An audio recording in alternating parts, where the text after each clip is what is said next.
দিন রাত যারা মোবাইলে নারী দেখো, ছবি দেখো, উলঙ্গ দৃশ্য দেখো, দিন রাত এই এক কাজে আছো। প্রিয় ভাই আমার, সন্তান আমার, এক মানুষকে আল্লাহ তাআলা সৃষ্টি করেছেন শুধুই নারীর জন্য। মানে এই শুধু একটা নারী, একটা মহিলা, একটা বেড়ি, এটাই জীবন।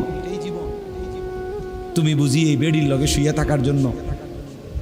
নারীর দ্বারা অবৈধ যৌন চাহিদা, তোমার লজ্জাস্থানের যে চাহিদা, শুধু এইটা পূরণ করা, এর জন্যই পৃথিবী, এর জন্যই এমন সুন্দর হায়াত। এই রাত, এই দিন, এই সূর্য চন্দ্র, এই আলো বাতাস, এই রোদ বৃষ্টি, এই পৃথিবী, এই কায়নাত আল্লাহ তাআলা শুধু তুমি নারীর পিছনে ছুটবা, এর জন্যই বানাইছেন। তো কি করলা কাম? ইনসাফ করো ভাইয়া, একজনই ভাবো, একটা ছেলেই ভাবো, একজনই ভাবো, এটা কোনো ইনসাফ হইতে পারে? দিন রাত মুসলমানের ঘরে জন্ম নিয়ে মুসলিম হয়ে চুলের উপরে সারা দিন ফ্যাশন, এটা বুঝি একটা কথা হলো? আমার ভাই বলো, এটা বুঝি একটা কথা হলো? তোমারে বুঝি আল্লাহ বানাইছে শুধু এই সারাক্ষণ চুল এটার ফ্যাশন করবা, বিভিন্ন মডেলে চুল কাটবা, এই নিয়ে ব্যস্ত থাকবে? এত ফালতু কাজে আল্লাহ মুসলমানকে বানাইছে? তাইলে সারাদিনে কি করলাম? গত এক সপ্তাহে কি করলাম? গত এক বছরে কি করলাম? বলো ভাই। চারিদিকে হত্যা, খুন, ধর্ষণ, নির্যাতন, পরকীয়া, স্বামী থাকতে স্ত্রী অন্য নারীতে আসক্ত, স্ত্রী থাকতে পুরুষ অন্য নারীতে আসক্ত। কি পরিমাণ বেড়ে গেছে, কি পরিমাণ অসভ্যতার অস্থিরতা বেড়ে গেছে। আমার 16 বছরের সন্তান, 20 বছরের জওয়ান, আমি তোরে মনে করাই দেই বন্ধু, আগামী 20 বছর পৃথিবীতে তোমারে বাঁচতে হবে, এই সমাজেই বাঁচতে হবে। তুমি এই পৃথিবীর থেকে চাঁদের দেশে যাইতে পারবা না। তাহলে এই সমাজে তোমার মা আছে, তোমার বোন আছে, তোমারও একটা ছোট বোন আছে। এই সমাজে তুমি যাকে আজ হোক কাল হোক বিবাহ করবে, তাহলে এই নারী যদি পবিত্র না থাকে, তোমার মেয়ের নিরাপত্তা কোথায়? তোমার বোনের নিরাপত্তা কোথায়? আগামী দিনে যে তোমার স্ত্রী হবে তার চরিত্রের পবিত্রতা কোথায়? তোমরা সবাই যদি মাতাল হয়ে যাও, তোমরা সবাই যদি মনে করো শাহওয়াত, নারী, ছবি, অস্থিরতা, বেহায়াপনা, এরই নাম জীবন, তাহলে এই সমাজেই তো বাঁচতে হবে তোমরা, এই সমাজেই তো বাঁচতে হবে তোমরা। তো তোমরা যদি নিজের হাতে নিজের ক্ষেত, নিজের ফসল, নিজের সমাজ, নিজের এলাকা যদি এভাবে তছনছ করে দাও, নষ্ট করে দাও, তো একটি নিরাপদ সমাজ কেমনে পাইবা ভাইয়া? কে এনে দিবে উত্তম সমাজ? কে এনে দিবে? ইমানদার মুমিন নিজেকে মজবুত ভাবে ধরো। ইয়া আইয়ুহাল্লাযীনা আমানু কু আনফুসাকুম ওয়া আহলিকুম নার। আল্লাহ বলছে, হে ইমানদার, নিজেকে জাহান্নামের আগুন থেকে বাঁচাও এবং পরিবারের সদস্যদেরকে জাহান্নামের আগুন থেকে বাঁচাও। দেখেন, আল্লাহ আলাদা করে বলছে, পরিবারের সদস্যদেরকে জাহান্নামের আগুন থেকে বাঁচাও, সেটাও বলছে। আবার আলাদা বলছে নিজেকে জাহান্নামের আগুন থেকে বাঁচাও, কু আনফুসাকুম, আগে এটা বলছে। অর্থ কি? অর্থ হইল, জীবন চলার পথে যদি কখনো এমন হয় যে স্ত্রী সন্তানও আর আল্লাহকে মানে না, নামাজ পড়ে না, সেজদা দেয় না, হাজার চেষ্টার পরেও, হাজার বলার পরেও ঘরের মানুষগুলো আর আল্লাহ খোদা আখেরাত মানে না, আল্লাহ বলতে চাচ্ছে বান্দা, তখনও মোমেন তুমি নিজের একা হলেও নিজের জাহান্নামের আগুন থেকে বাঁচো। একা হলেও জাহান্নাম থেকে বাঁচতে হবে, একা হলেও, একাই যুদ্ধ করতে হবে। এই কাজেই নিজেকে ভুলে যাওয়ার কোনো সুযোগ নেই। হাদিসের মধ্যে আছে, ওই ভাই তোমরা এই অটো থেকে নামো, নামো মিয়া, এত এত জমিদারি স্টাইলে ওয়াজ শুনে না।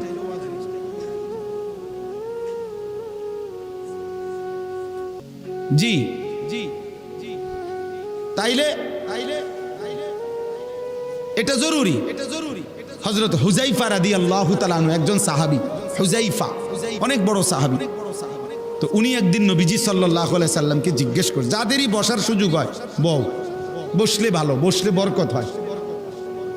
যদি একান্ত বৃষ্টির কারণে কাদার কারণে বসতে নাই পারলা তো ঠিক আছে, তাহলে দাঁড়ায়। নাই তো বসার সুযোগ থাকলে বসে শুনলে বরকত হয়। আল্লাহর কথা বসে শুনলে বরকত হয়, মনোযোগ হয়, দিল জমে। এই জন্য আমি সবাইকে বলতেছি, এদিকটা যদি কষ্ট হয়, যদি কোনো কিছু না থাকে তো ব্যবস্থা করে দেন আপনারা আয়োজকরা। না হয়তো জুতার উপরে বসো, বৈশা কোনো না কোনোভাবে। যাদের ফ্যান বেশি সি ফাইটারে টানা দিয়া দর্শক বইও। অনেকের আবার সিফার কারণে বই তারা না, তুমি শুইয়া লাও দরকার হলে যাও। মাশাআল্লাহ মাশাআল্লাহ। হযরতে হুযায়ফা রাদিয়াল্লাহু তাআলা আনহু বলেন, নবীজি সাল্লাল্লাহু আলাইহি সাল্লামকে জিজ্ঞেস করছি, ইয়া রাসূলুল্লাহ, লম্বা হাদিস, এর মধ্যে একটু শুধু বলতেছি আর কি। তিনি বলেন যে, ইয়া রাসূলুল্লাহ, আমি যদি জীবন চলার পথে কখনো এমন হয় যে আমি আল্লাহর দ্বীনের উপরে চলতে গিয়ে আমার সাথে আর কেউরে পেলাম না, সবাই আল্লাহর নাফরমানিতে লিপ্ত, কাউরে আর পাচ্ছি না, তখন আমি একা কি করব? তখন হাদিসে আছে নবী সাল্লাল্লাহু আলাইহি ওয়াসাল্লাম বলছেন, ফাতাজিলিল ফিরাকা কুল্লাহা, ঠিক আছে তাহলে সব দল সব মত ছেড়ে দাও, তুমি একাই। নবীজি বলছে গাছের ওয়ালাউ আন তাআদ্দা বিআসলি শাজারাতিন, গাছের শিকড়, গাছের গোড়ালি কামড়াইয়া দইরা তুমি তোমার দ্বীনের উপরে একাই মজবুত থাকো। প্রয়োজনে গাছের শিকড় কামড়ায় গেল, আমি একাই, তবু আমি আল্লাহর নাফরমানি করব, আমি আল্লাহর নাফরমানি, আমার সাথে আমি আর কাউরে পাইলাম না, তো ঠিক আছে একাই। রাসূলুল্লাহ সাল্লাল্লাহু আলাইহি সাল্লামের একজন সাহাবী ছিলেন আবু যর গিফারি রাদিয়াল্লাহু তাআলা আনহু। নবীজির ইন্তেকালের পরে সাহাবাদের জামানায় উনার ব্যক্তিগত একটা মত ছিল একটা মাসআলায়। এই একটি মত ছিল এরকম উনার, যেই মতে পক্ষে উনার পক্ষে একজন সাহাবীও ছিল না, মানে এই কথাটার উপরে আর কেউ একমত না, শুধু এটা উনি একাই কইছে, আর কেউ উনার সাথে একমত ছিল না। সাহাবীরা তখন এই সাহাবী আবু যর গিফারি রাদিয়াল্লাহু তাআলা আনহু, হযরত ওসমান রাদিয়াল্লাহু তাআলা আনহুর জামানায় মদিনা থেকে অনেক দূরে 300 কিলোমিটার আরো বেশি হবে, একেবারে নিভৃত একাকী একটি এলাকার মধ্যে শুধু একা, উনি একাই সেখানে চলে গেছেন এবং সেখানেই উনার ইন্তেকাল হয়েছে, একাকিত্ব জীবন গ্রহণ করছে, রাবাজা নামক জায়গার মধ্যে চলে গেছেন তিনি। তো এটা অনেক বড় মাসালা, এই জন্য আমি মাসালাটা কইলাম না, মানে এটা লইয়া যেহেতু আমার এখন আলোচ্য বিষয় না,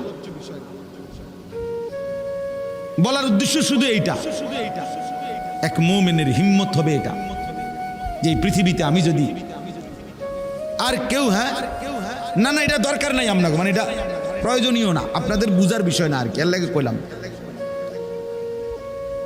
তো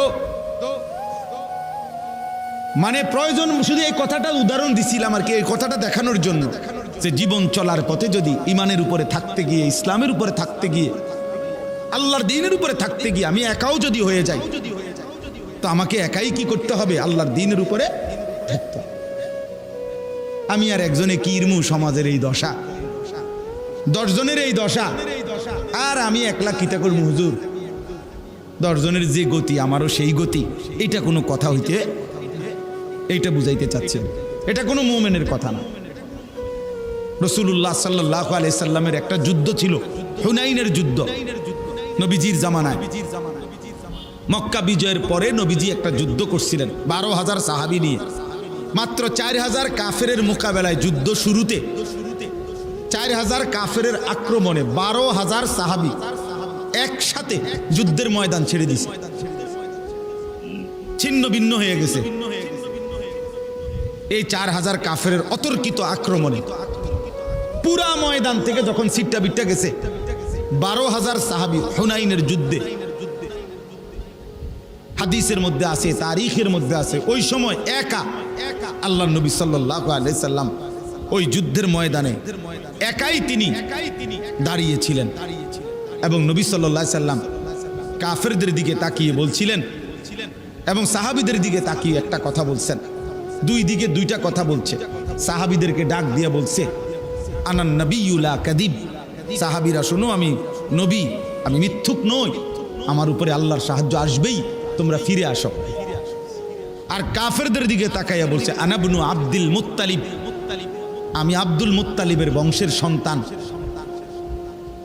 আমার বংশের সন্তান আমি আব্দুল মুত্তালিবের। শোনো, আমি প্রয়োজনে একাই লড়বো, কিন্তু আমি পিঠ দেখাবো না, প্রয়োজনে বুক পেতে তোমাদের সমস্ত তীরের আঘাত সয়ে নেব, জীবন দেব, তবু আমি ময়দান ছাড়বো না। শেষ পর্যন্ত সাহাবীরা সব আবার ফিরে আসছেন। আল্লাহ তাআলা মুসলমানদেরকে বিজয় দান করছে। ওয়ালাকাদ নাসারাকুমুল্লাহু ফি মাওয়াতিনা কাসীরাতিন ওয়া ইয়াউমা হুনাইন, কোরআন শরীফে ডাইরেক্ট এই আয়াত আছে এই যুদ্ধের কথা। তাইলে বাপ, এই সবগুলো উদাহরণ দিয়ে আমার বলার উদ্দেশ্য কি? উদ্দেশ্য এটাই, নিজেকে ভুলে যাওয়া। আজকে তোমরা অনেক কিশোর যুবক ছেলে বাপ, এতটুকু আত্ম উপলব্ধি তোমাদের নাই যে সকাল থেকে নিয়ে রাত পর্যন্ত তোমরা কি করছো।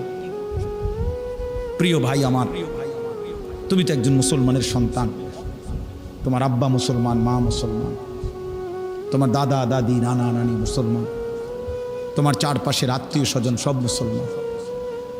সারা দিনে যারা এক ওয়াক্ত নামাজ, ফজর থেকে এশার নামাজ, এক ওয়াক্ত নামাজ যারা পড়লা না, আমার প্রিয় সন্তান, বলো মুসলমান এমন হয়?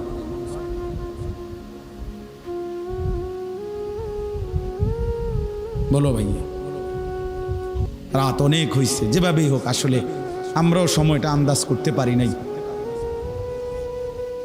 যার কারণে আমারও টার্গেট ছিল না এত রাত হবে। আর এই যে বলছে ভাই দুঃখের কথা কি, আমি আসলে আরো রুম আছিল, উনি ইচ্ছা করলে বইতে আসতো, উনি যে বইছে না, এটা আমার উপরে চাপাই দিছে দোষটা। যাই হোক, আসলে আমি প্রতিদিন মাদ্রাসার মধ্যে মানুষের এই আসা যাওয়া, এর ভিতরে দিয়ে যে দূর সম্ভব হয়, জিন্দিগির কোনো আগামাথাও নাই, কোন সময় যে খাই, কোন সময় ঘুমাই, অনেক কিছুই এলোমেলো, আমার ঠিক মতো গুছাইতারি না অনেক কিছু। ছুটছি তো ছুটছি। তো এই রাত গভীরে আমার প্রিয় ভাই বাবা, বিশেষ করে নওজোয়ান, তোমরা ইনসাফ করো ভাইয়া, ভাবো এতটা আত্মভোলা কেমনে হইলা যে এক ওয়াক্ত সেজদা দিলাম। সারা দিনে রাতে দিন রাত যারা মোবাইলে নারী দেখো, ছবি দেখো, উলঙ্গ দৃশ্য দেখো, দিন রাত এই এক কাজে আছো। প্রিয় ভাই আমার, সন্তান আমার, এক মানুষকে আল্লাহ তাআলা সৃষ্টি করেছেন শুধুই নারীর জন্য। মানে এই শুধু একটা নারী, একটা মহিলা, একটা বেডি, এটাই জীবন। তুমি বুঝি এই বেডির লগে শুয়ে থাকার জন্য? নারীর দ্বারা অবৈধ যৌন চাহিদা, তোমার লজ্জাস্থানের যে চাহিদা, শুধু এইটা পূরণ করা, এর জন্যই পৃথিবী, এর জন্যই এমন সুন্দর হায়াত, এই রাত, এই দিন, এই সূর্য চন্দ্র, এই আলো বাতাস, এই রোদ বৃষ্টি, এই পৃথিবী, এই কায়নাত আল্লাহ তাআলা শুধু তুমি নারীর পিছনে ছুটবা, এর জন্যই বানাইছেন। তো কি করলা কাম? ইনসাফ করো ভাইয়া, একজনই ভাবো,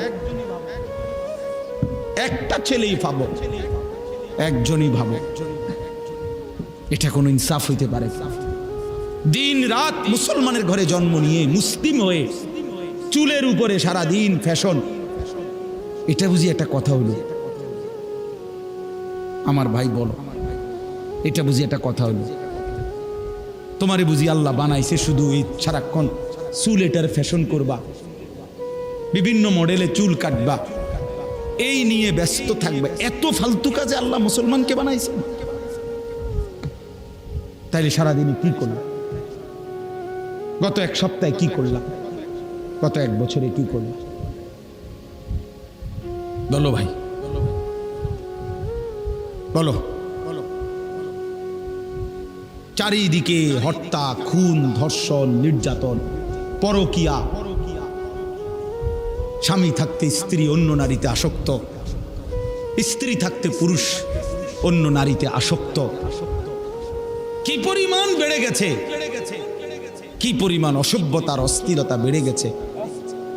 আমার 16 বছরের সন্তান, 20 বছরের জওয়ান, আমি তোরে মনে করাই দেই বন্ধু, আগামী 20 বছর পৃথিবীতে তোমারে বাঁচতে হবে, এই সমাজেই বাঁচতে হবে। তুমি এই পৃথিবীর থেকে চাঁদের দেশে যাইতে পারবা না। তাহলে এই সমাজে তোমার মা আছে, তোমার বোন আছে, তোমারও একটা ছোট বোন আছে।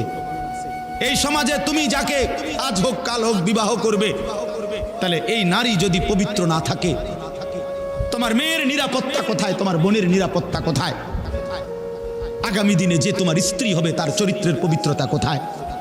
তোমরা সবাই যদি মাতাল হয়ে যাও, তোমরা সবাই যদি মনে করো শাহওয়াত, নারী ছবি, অস্থিরতা, বেহায়াপনা এরই নাম জীবন, তাহলে এই সমাজেই তো বাঁচতে হবে তোমরা, এই সমাজেই তো বাঁচতে হবে তোমরা। তো তোমরা যদি নিজের হাতে নিজের ক্ষেত, নিজের ফসল, নিজের সমাজ, নিজের এলাকা যদি এভাবে তছনছ করে দাও, নষ্ট করে দাও, তো একটি নিরাপদ সমাজ কেমনে পাইবা ভাইয়া? কে এনে দিবে উত্তম সমাজ? কে এনে দিবে? 9 বছরের মেয়ে বাচ্চা যদি নিরাপত্তা না পায় যেই দেশে, সেই দেশে অধপতন কোথায় গেছে? অধপতন কোথায় গেছে বলেন? অসহায় কোন ইমাম মুয়াজ্জিনকে কোনোভাবেই কোন জালেম শেষ পর্যন্ত কোনোভাবেই কোন ইমাম মুয়াজ্জিনকে বেইজ্জতি তো করতে পারবে না। ঘটনার পিছনের সত্য তো আজ কিংবা কাল বের হবেই, এটাই সত্য, এটাই নিশ্চিত, এটাই নিশ্চিত, এটাই নিশ্চিত। আমরা জানি তো সব, বুঝি তো সব। কোন আলেমে দ্বীনকে বেইজ্জতি করার পরিণতি এই পৃথিবীতে কখনোই কারোর জন্য ভালো হয় নাই, কেউ ভালো হয়। আমরা কিতাবে পড়ছি আলেমে দ্বীনের রক্ত বিষের মতো, বিষ লাগলে যেমন মরে যায়, কোন আলেমে দ্বীনের রক্তের সাথে কারো বেইজ্জতি করলে আল্লাহ তাআলা তার ধ্বংস করে দেয়, বরবাদ করে দেয়, বরবাদ হয়ে যায়। এটা অকাট্য সত্য। এজন্য নওজোয়ান, আমি তোমারে মনে করাই দিলাম, তুমি চরিত্রহীন হইয়া তুমি মনে করো কেউ দেখে নাই, কেউ জানে নাই, তোমার সমাজ তুমি নষ্ট করে দিচ্ছ, তোমার আগামীর ভবিষ্যৎ তুমি বরবাদ করে দিচ্ছ। সেদিন কষ্ট পাইবা যেদিন দেখবা তোমার বোন, তোমার স্ত্রী, তোমার কন্যা আখলাক আর চরিত্র সুন্দর নাই, সেদিন ঠিকই কষ্ট পাবে।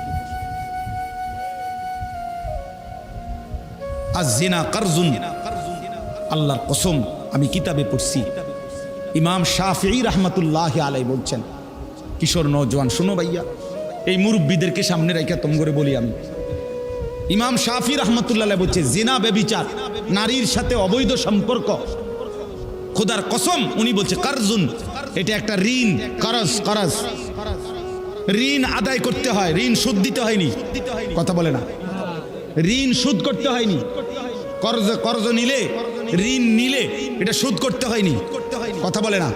সুদ করা কি সুন্নত না বাধ্যতামূলক? এই ঠিক ইমাম শাফিঈ রাহমাতুল্লাহ বলছে জিনা ব্যভিচার, নারীর সাথে অসভ্যতা, অশ্লীলতা, বেহায়াপনা, উনি বলছেন এটা করজ, এটা ঋণ। উনি বলেন হে যুবক, আল্লাহ কসম এটা কিতাব, সুদ দিতে হবে দোস্ত, সুদ দিতে। যদি তওবা না করো, যদি আল্লাহ মাফ না করে, যদি আল্লাহর দিকে ফিরে না আসে, চোখের পানি না ফেলো, এটা সুদ দিতে হবে, সুদ দিতে হবে। এই জন্য আমি অনুরোধ করছি, ইনসাফ করে প্রত্যেকেই আমরা, ওই ছেলে তোমরা ওটা বসছো কেন, নামো এখান থেকে, হয়তো ব্যাটকায় ব্যাক কল কোথাকার নামো বেটা নামো ব্যাক কল কোথাকার নামো বেটা নামো বেটা এই বাচ্চা নামো না কেন এখান থেকে এই অটো বাইকার অটো এটা সরান এখান থেকে শিখান নগদ শিখান এটা আপনাদের সন্তান এখন শিখাবেন আখলাক বাচ্চা মানুষকে আপনারা সবাই মনে করছেন যে হুজুর ফুলাফাইন মানুষ আস্তে আস্তে ঠিক হয়ে যাবে আরে মিয়া ফেলে রাখলে ছেড়ে দিলে অযত্নে লোহা মাটির উপরে মাটি হয়ে যায় অযত্ন আর অবহেলায় লোহা মাটি হয়ে যায় মাটি লোহা হয় না কাজে ছেড়ে দিলে অযত্নে অবহেলায় সুন্দর সন্তান নষ্ট হয়ে যায়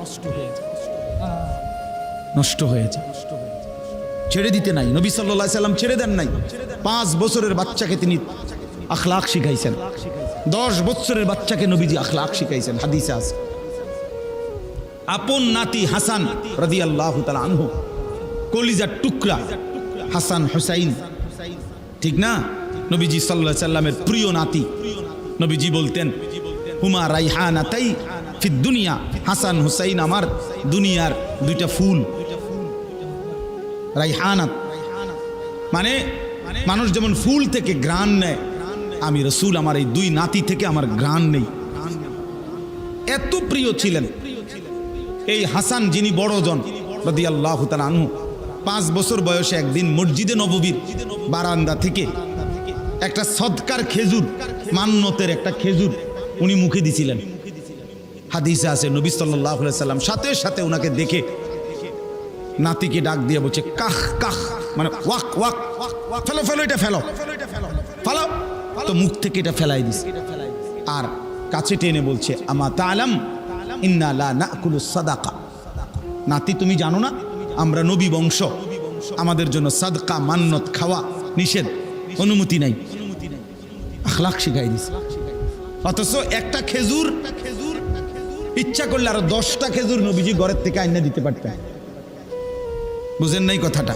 তো দেওয়া তো যাইতো খেজুরটা এখানে রাইখা দিতে পারতো ফলাইন মানুষ খাইছে ঠিক আছে আমার ঘরের থেকে আরো 10টা আইনা দেই কিন্তু আখলাক তো শিখতো না সে আজকে যদি না শিখাইতেন সে কি আর জীবনে এটা শিখতো এই জন্য নবীজি সাল্লাল্লাহু আলাইহি সাল্লাম যাকে খুব আদর করতেন তাকে তিনি প্রয়োজনের মুহূর্তে ঠিকই কি শিখাইছেন আখলাক শিখাইছেন 10 বছরের সাহাবী আমর ইবনে সালামা রাদিয়াল্লাহু তাআলা আনহু 10 বছরের একজন সাহাবী 10 বছর বয়স্ক নবীজির সাথে একদিন খাইতে বসছে একসাথে একই দস্তরখানে তো ওই ছোট মানুষ উনি বারবার হাত নাড়ানাড়ি করতেছিলেন একবার এন্দিয়া লয় একবার এন্দিয়া লয় আল্লাহর নবী সাল্লাল্লাহু আলাইহি ওয়াসাল্লাম তখন হাদিসের মধ্যে আছে মুসলিম শরীফের হাদিস নবীজি ওনাকে বললেন ইয়া গোলাম হে প্রিয় বৎস সাম্মিল্লাহ বিসমিল্লাহ বলো কুল বিয়ামিনিকা ডান হাতে খাও কুল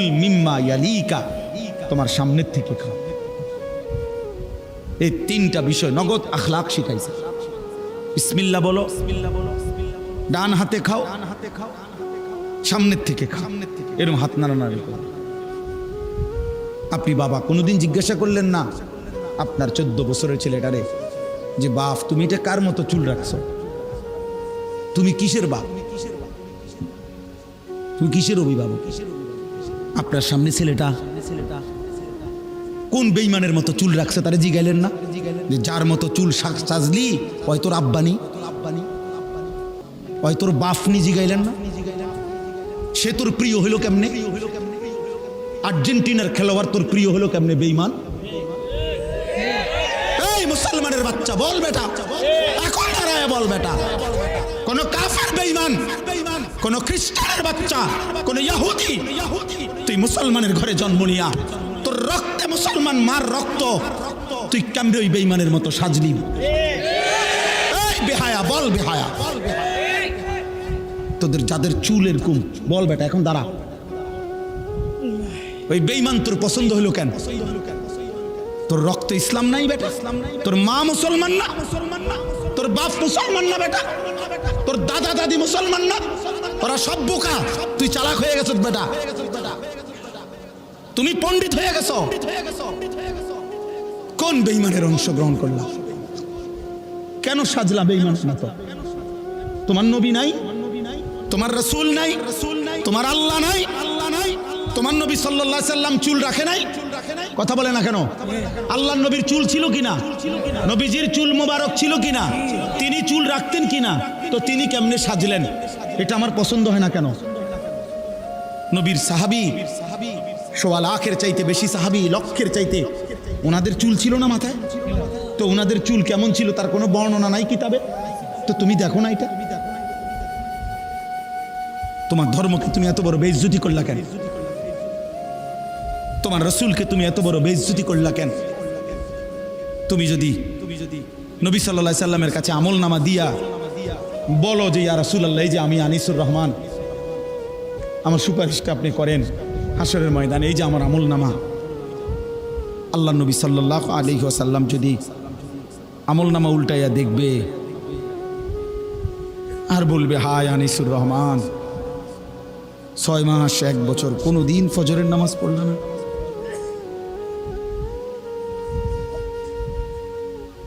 আমার উম্মত, আমি 23টা বছর চোখের পানি ফেললাম, আমি কত পাথরের আঘাত সইলাম, আমি ক্ষুধার কষ্টে পেটে পাথর বাঁধলাম, আমি দান দান শহীদ করা রক্ত নিয়ে ময়দানে বেহুশ হয়ে পড়েছিলাম, আমি সারা রাত দাঁড়িয়ে চোখের পানি ফেলে তোমাদের জন্য, উম্মতের জন্য কেঁদেছিলাম, বিনিময়ে এই আমলনামা। 30 বছর তুমি মুসলমান সুদ খায়,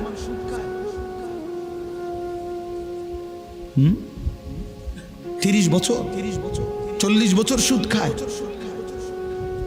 আপনার ঘরে 30 বছর টেলিভিশন চলে, নারী নাচ গান, এগুলো নবীজি দেখবে না? কথা বলেন না কেন? নবী এগুলো দেখবে না? তো কিছু বলবে না? না বলবে মাশাআল্লাহ দারুণ আমলনামা নিয়ে আসছে, আসো তোমার জান্নাত বুঝাই দেই। না সুপারিশ মানে এই নাকি? কোনো নিয়ম কানুন নাই। নবীজি সুপারিশ করবে, কথার মানে কি? মানে নবীজি বলছে, উম্মত তোমার যা মন চাই তা গুনাহ করে মৃত্যু পর্যন্ত এই অবস্থায় তুমি আইসো কবরে, হাসরে, আমি শুধু সুপারিশ করে জান্নাত দিয়ে দেব, এই তো না? আমার বাপ ইনসাফ করো, ছেলেরা তোমরাও ইনসাফ করো। প্রিয় ভাই আমার, ভাবতে শিখো। কেমনে দেখাইবা? রাসূলুল্লাহ সাল্লাল্লাহু আলাইহি সাল্লাম কাঁদবেন, চোখের পানি ফেলবেন, বলবেন, উম্মত আমি শ্রেষ্ঠ নবী, তুমি আমার শ্রেষ্ঠ উম্মত, শ্রেষ্ঠ উম্মত হইয়া তুমি আমারে এই হাসরের ময়দানে কেমনে পারলা এত বড় বেইজ্জতি করতে? আল্লাহর কাছে নবী যখন পেশ করবে, রব্বুল আলামিন আমার উম্মতের আমলনামা সুপারিশ করলাম, রব্বুল আলামিন বলবে, বন্ধু এটা কি আমলনামা দেখায়? কোন বাবা যদি 12 বছর বিদেশ থেকে ছেলেটার জন্য টাকা পাঠায়, 12 বছর পরে ছেলেটা ইন্টারমিডিয়েট পাশ করে পরীক্ষার রেজাল্ট দিছে, যেদিন সেদিন দেখছে যে ফেল, ওই বাপ যদি চিৎকার করে কাঁদবে আর বলবে যে, আরে বাপ তুই জানোস না আমি 12টা বছর আমি এই রোদ ভরা ঘামে ভরা বিদেশের মধ্যে থাইকা টাকাগুলো রোজগার করে, বিশ্বাস করেন জানেন না, আমি হজ্জের সফর থেকে আসছি, অল্প কয়দিন হয়, ঠিক এই গত মঙ্গলবারে, আজকে মঙ্গলবার, কত প্রবাসী যে আমি দেখছি। আমি ব্যক্তি, আমার ছোট ভাই এই যে মাওলানা আতিক, গত বছরও আমার সাথে সে উমরার সফরে ছিল, রমজান, ওই দেখছে যে প্রবাসী গো, কারণ আমি হাঁটতেই পারি না কোন নিয়ে, যে এন দিয়া হাঁটি, এন দিয়ে মনো 10, 20, 50 জন ফোলাফাই, আমরা দেশি, যেখান দিয়া দেখে ও এন দিয়ে জাতা দিয়া ধরে, এ জড়ায় ধরে ধরে কান্দে যে হুজুর 12 ঘন্টা 14 ঘন্টা ডিউটি করি এই প্রখর রৌদ্রের মধ্যে, এরপরে নিজের খানা নিজে, নিজের জামাটা নিজেই ধোয় না, কে ধুইব না? তো নিজের রান্নাটা নিজে রান্ধে, একটা ছোট্ট রুমের মধ্যে মানুষ আড়ে না, 6 জন থাকে, 12 জন, কোনো রকমে জান্ডা লইয়া পড়ে আছে, যে বুকটা বাইন্দা, কলজাটা বাইন্দা, এই 2 টাকা 5 টাকা জমাইয়া সবটা টাকা বাড়ি ঘরে বউ বাচ্চার জন্য, মা বাবার জন্য, তাদের মুখে হাসি ফুটার জন্য দিয়ে দেয়। সেই বাবা 12 বছর পরে সে কি পরিমাণ কাঁদবে আর বলবে, সন্তান আমার রক্ত পানি করা এই টাকার বিনিময়ে এই রেজাল্ট।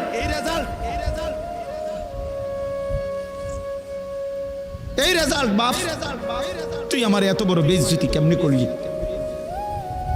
খোদার কসম যুবক, নবীজি সাল্লাল্লাহু আলাইহি সাল্লাম এটা বলবে যে উম্মত ফজরের নামাজ পড়ো নাই, কতদিন উম্মত, আমার এত বড় বেইজ্জতি কেমনে করলি?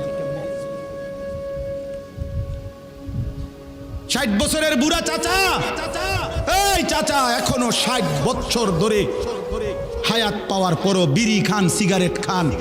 এই বিড়িওয়ালা মুখ নিয়ে কোন লজ্জায় নবীজির সামনে দাঁড়াবেন?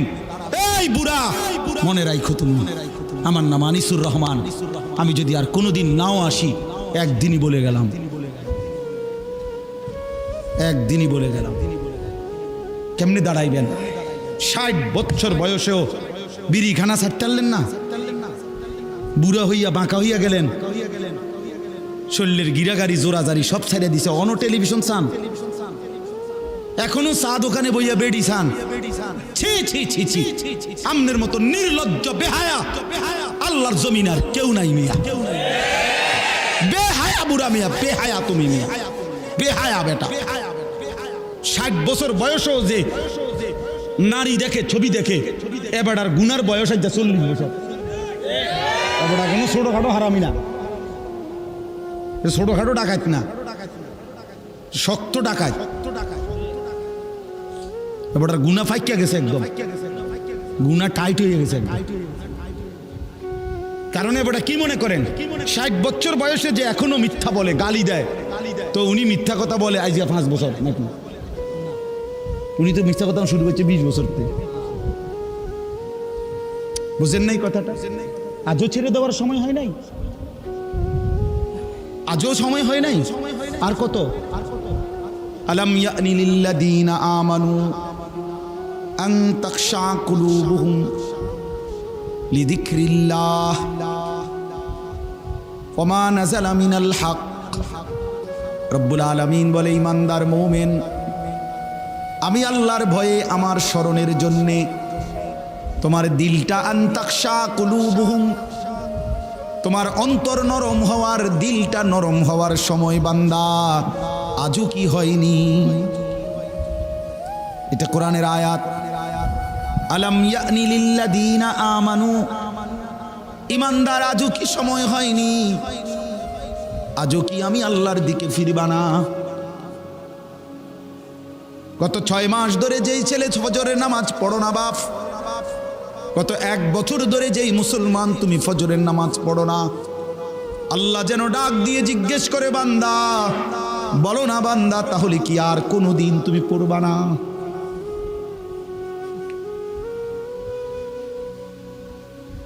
আমি কি বুঝি তোমাকে এমনি এমনি খাওয়াবো আর পড়াবো, তুমি কি আমাকে সেজদা দিবা না? কি হবে উত্তর?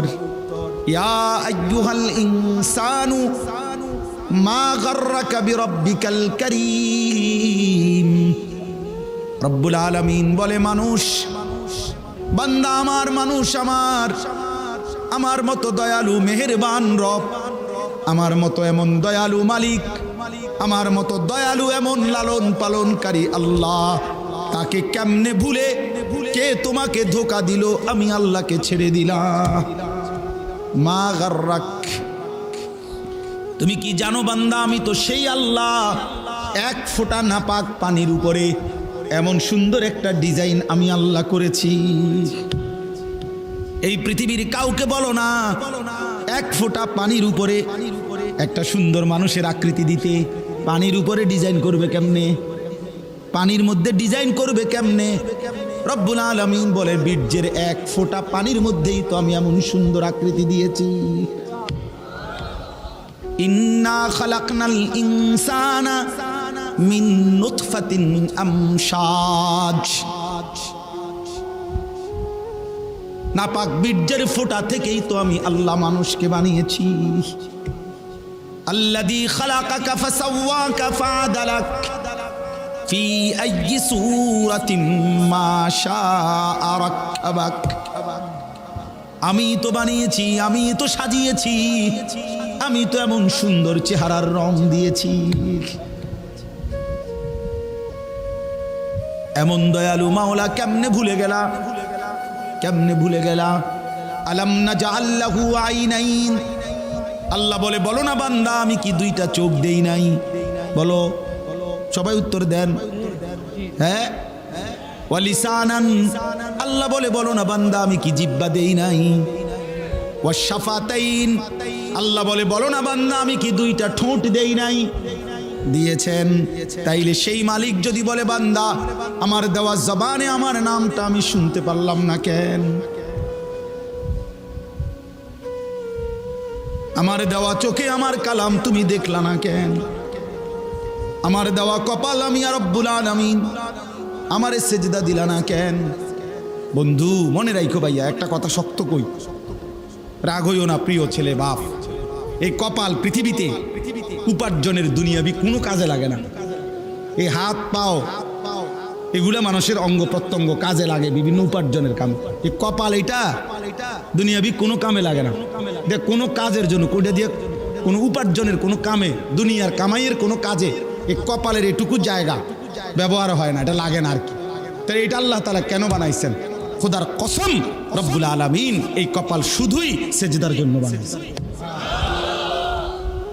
শুধু সেজদার জন্য। এজন্য যে কপাল সেজদা দেয় না, যে কপালে সেজদা নাই, তুই মানুষও না, মানুষের বাচ্চাও না। ইনসানের কোনো কাতারে সে পড়ে না, সে কোনো মানুষের কাতারে পড়ে না। ইনসানের কোনো কাতারে পড়ে না যার কপালে সেজদা। কারণ কপাল বানানোই হয়েছে। সেজদা কাকে বলে? ওয়াদউল জাবহাতে আলাল আরদ।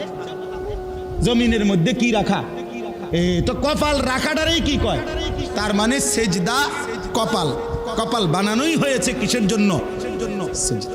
নবী সাল্লাল্লাহু আলাইহি সাল্লাম বলেন, আকরাবু মা ইয়াকুনুল আবদু মির রাব্বিহি ওয়া হুয়া সাজিদ।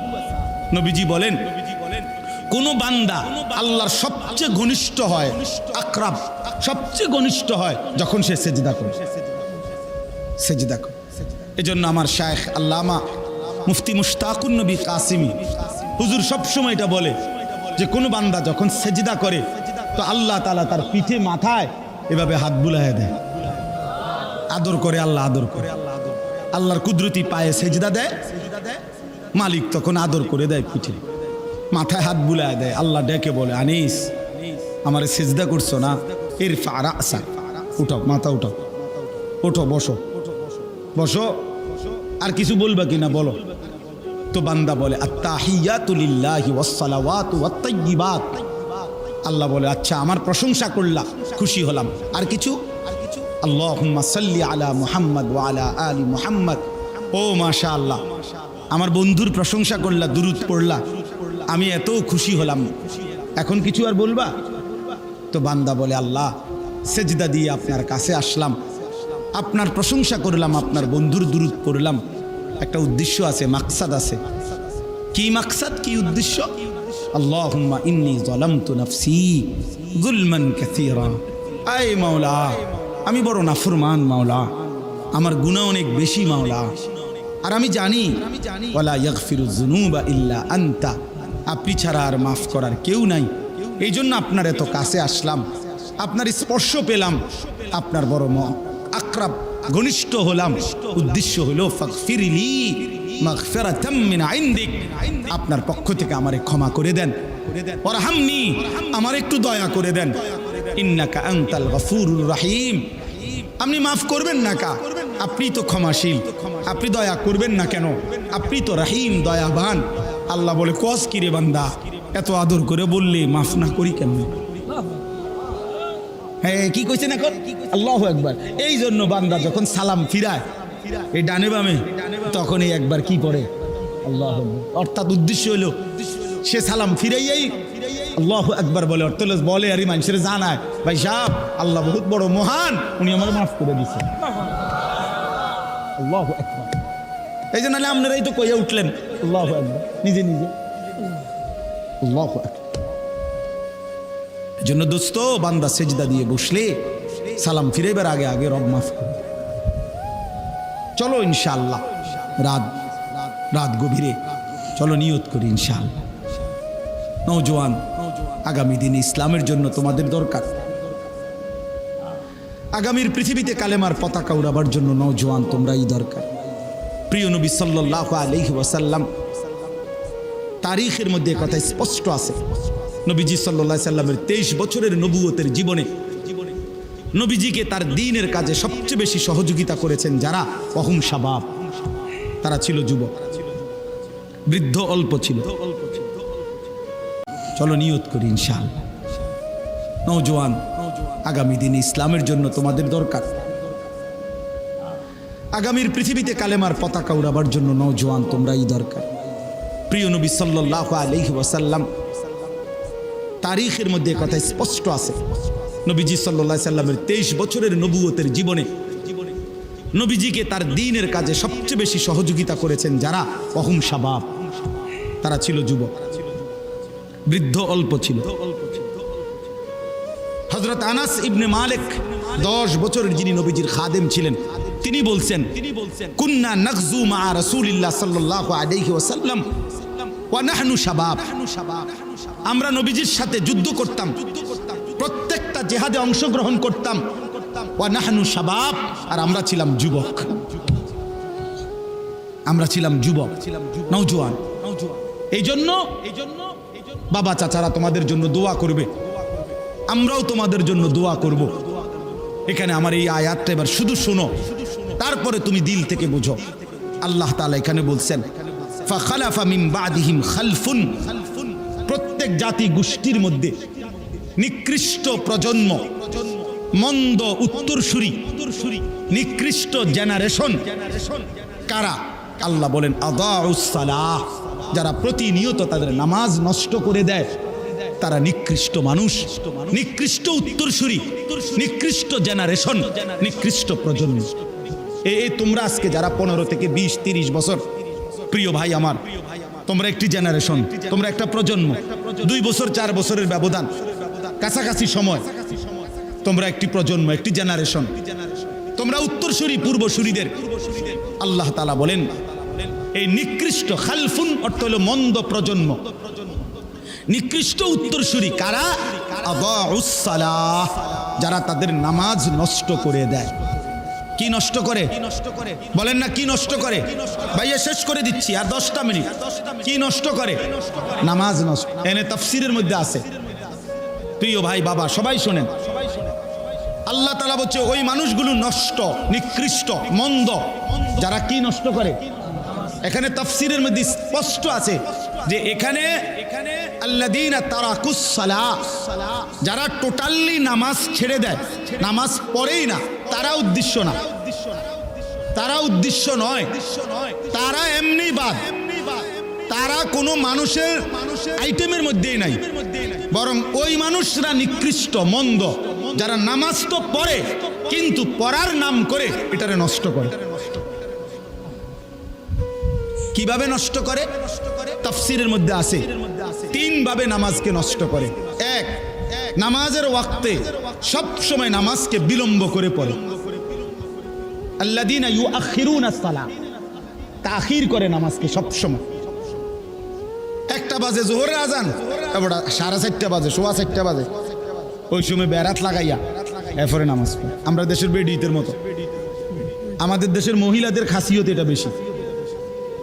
জোহরের নামাজ একবারে বেরাত লাগাইয়া শেষ টাইমে সমস্ত রান্না বান্না, করলা ভাজি, ডাল সব রান্না শেষ হয়েছে, গরু গোসল করাইছে, ছাগল গোসল করাইছে, উডান ঝাড়ু দিছে, আর অত্র ইউনিয়নে আর কোনো কাম নাই। সব কাম শেষ কইরা এইবারে বুড়ি গেছে গোসল করতো, গোসল করে আইসা, এরপরে আইসা রুকু সেজদা দপাদপ 12 রাকাত নামাজ 27 মিনিট এমনি উড়াইয়া লাইছে, সোজা কথা সুইরা লাইছে নামাজ, দুমাদুম নামাজ। সব মহিলা না, যে মহিলা এমন করে না উনি রাগ করার দরকার কি, আপনি তো এরকম করেন না। আর যে বেডি এরকম খাচ্ছতের, আপনি রাগ করলে কি, আপনি চেতলেই কি, কথা বোঝেন নাই কথা, আপনি চেততে ভালো হয়ে যান। কথা বুঝেন না? আপনি যদি জিদ উঠে আপনি এটা বলেন যে যা হুজুরি এত বড় কথা কইল, যা 101টা বাজে নামাজ পড়লাম। তো মাশাআল্লাহ, আমরা তো এটাই চাই, আমরা যাতে এরকম সে এত ওঠে। এই জন্য যারা নামাজকে দেরি করে, নামাজকে দেরি করে, নবীজি সাল্লাল্লাহু আলাইহি সাল্লামের স্পষ্ট হাদিস আছে, বয়স্ক বাবা মাঝ বয়সী আপনাদেরকেও বলি বাবা, নবীজি বলছেন ওই নামাজ মুনাফিকের নামাজ। আসরের নামাজের একটা অভ্যাসের ব্যাপারে নবীজি বলছে যে তিলকা সালাতুল মুনাফিক, ওই নামাজ মুনাফিকের নামাজ, মুনাফিকের নামাজ।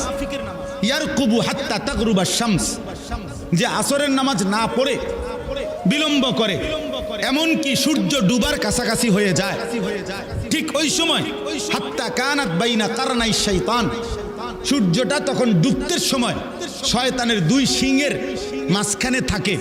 নবীজি বলেন কামা ফানাক্কারা আরবাআন, তখন ওই লোক আসরের নামাজের নাম করে 4 রাকাতে যেন 4টা ঠক্কর মারে।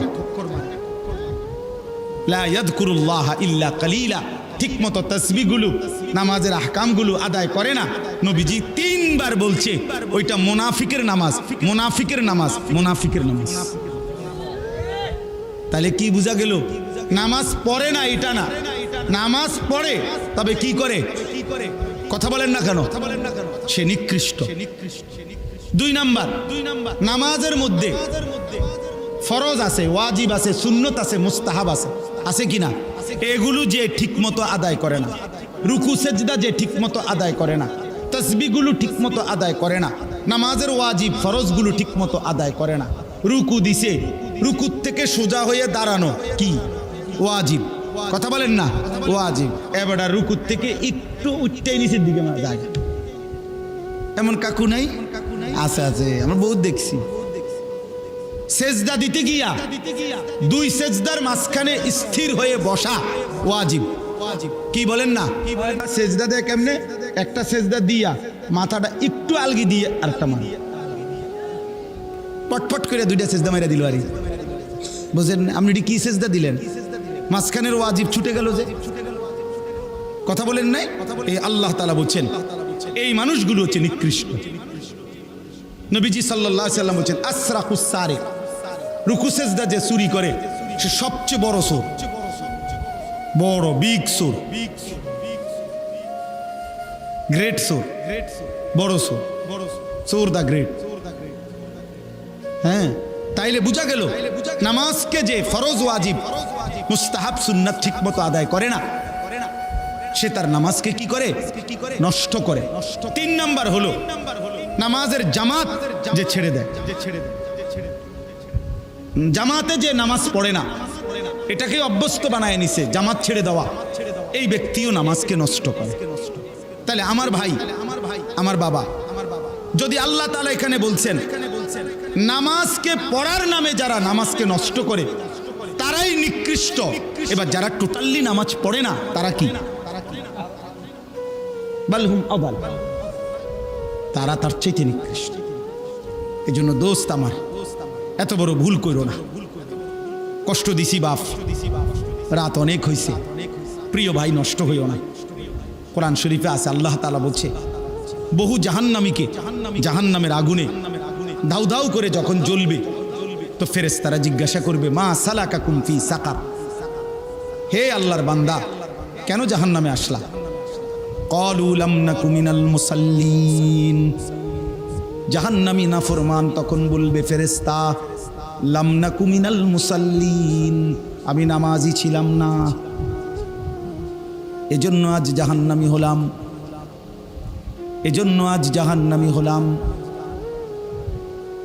কোরআনুল কারীমের মধ্যে আছে আল্লাহ তাআলা বলেন কাল্লা ইযা বালাগাতিত তারাকি ওয়া কিলা মান রাক ওয়া যান্না আন্নাহুল ফিরাক ওয়ালতাফাতিস সাকু বিস-সাক ইলা রাব্বিকা ইয়াওমা ইদিনিল মাসাক।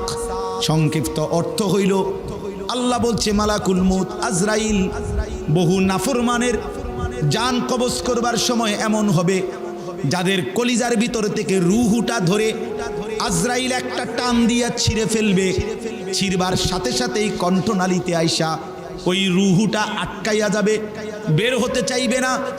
মালাকুল মউত আজরাইল টাইনা হেসরাইয়া ওই রুহুটাকে ছিন্ন ভিন্ন করে ছিঁড়ে ফেলবে। আল্লাহ কোরআনে বলছেন এমন নিকৃষ্ট মৃত্যু হবে কার? ফালা সাদ্দাকা ওয়ালা সাল্লা, ওই নাফরমান যে আমি আল্লাহর কথা বিশ্বাস করে নাই, ওয়ালা সাল্লা, এবং নামাজ আদায় করে নাই।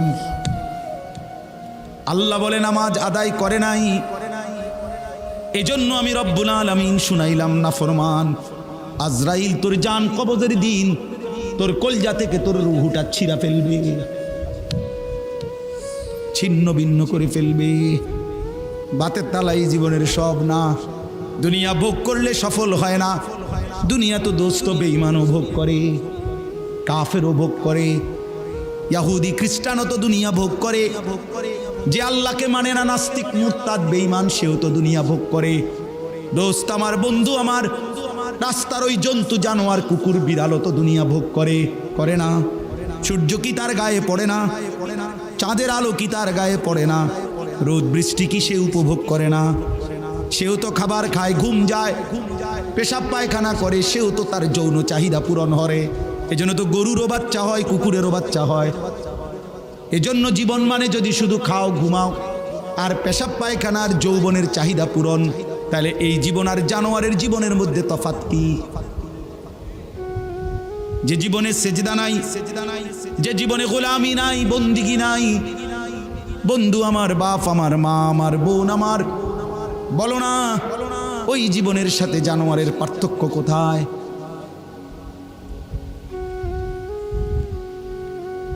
আল্লাহ বুঝদান করেন। ফাখালাফা মিন বাদিহিম খালফুন আদাউস সালাতা ওয়াত্তাবাউশ শাহওয়াত। আল্লাহ বলে নিকৃষ্ট মানুষ তারা, প্রজন্ম তারা, যারা নামাজকে নষ্ট করে দেয়, ওয়াত্তাবাউশ শাহওয়াত, এবং নিজের মনের চাহিদার অনুসরণ করে, যা মন চায় তাই করে। কিসের আল্লাহ, কিসের রাসূল, কিসের কোরআন, কিসের ধর্ম, কিসের দিন, তার মনে যা চায় তাই করে। আল্লাহ বলেন মনের চাহিদার অনুসরণ করে, নিজের যখন যা ভাল লাগে তাই করে, নামাজকে নষ্ট করে। ফাসাউফা ইয়ালকাউনা গাইয়া। রব্বুল আলামিন বলে বান্দা মনে রেখো, এমন নিকৃষ্ট নাফরমান বান্দাকে কিয়ামতের দিন আমি আল্লাহ জাহান্নামের সবচেয়ে নিকৃষ্ট গর্ত, জাহান্নামের মধ্যে একটা গর্ত আছে গাই, এই গর্তের নাম গাই। হাদিসের মধ্যে তাফসিরে আছে জাহান্নামের সবচেয়ে বেশি আযাব কঠিন ওই গাই নামক গর্তটার মধ্যে। তো তাফসিরের মধ্যে আমরা নিজে পড়ছি, নবীজি সাল্লাল্লাহু আলাইহি সাল্লাম বলছে জাহান্নামের বাকি অংশ, মানে জাহান্নামের বাকি অংশ ওই গর্তটার থেকে আল্লাহর কাছে পানা চায় যে আল্লাহ আমি জাহান্নামের এই অংশরেও আপনি ওই গর্তে ফেলাইয়েন। কি কঠিন বিষয়। তো আল্লাহ এখানে বলছে ফাসাউফা ইয়ালকাউনা গাইয়া, এই নামাজকে প্রতিনিয়ত নষ্ট করে দেয়। আল্লাহ মাফ করে দেন। ওয়াত্তাবাউশ শাহওয়াত, এই শেষ, এবং মনের চাহিদার যে অনুসরণ করে, ফাসাউফা ইয়ালকাউনা গাইয়া, আমি আল্লাহ জাহান্নামের সেই নিকৃষ্ট গর্ত গাই নামক গর্তের মধ্যেই আমি তাকে ছুঁড়ে মারব। নাউযুবিল্লাহ, নাউযুবিল্লাহ, নাউযুবিল্লাহ। অতএব প্রিয় ভাই আমার, আমি অনুরোধ করছি, তোমরা কিশোর যুবক, আলহামদুলিল্লাহ অনেক ছেলে, এত গভীর রাত তোমরা কষ্ট করে বাবা মহব্বত করেই তোমরা বসছো, আমরা জানি। আল্লাহকে ভুলে যেও না, আখিরাত ভুলে যাইও না। দেখবা ভাইয়া দুনিয়ার ভাত মাছ চাল ডাল, দুনিয়ার তোমার চাহিদা পূরণ হয়েই যাবে। যে আল্লাহ তাআলা ক্ষুধা দিছেন, ওই আল্লাহ তাআলাই খাবারের ব্যবস্থা করছেন। যে আল্লাহ তাআলা তৃষ্ণা দিছেন, ওই আল্লাহ তাআলাই পানির ব্যবস্থা করছেন। অতএব লজ্জাস্থানের চাহিদা যিনি দিছেন, তিনি আল্লাহ তাআলা বৈধ হালাল স্ত্রীও ইন্তজাম করে রাখছেন।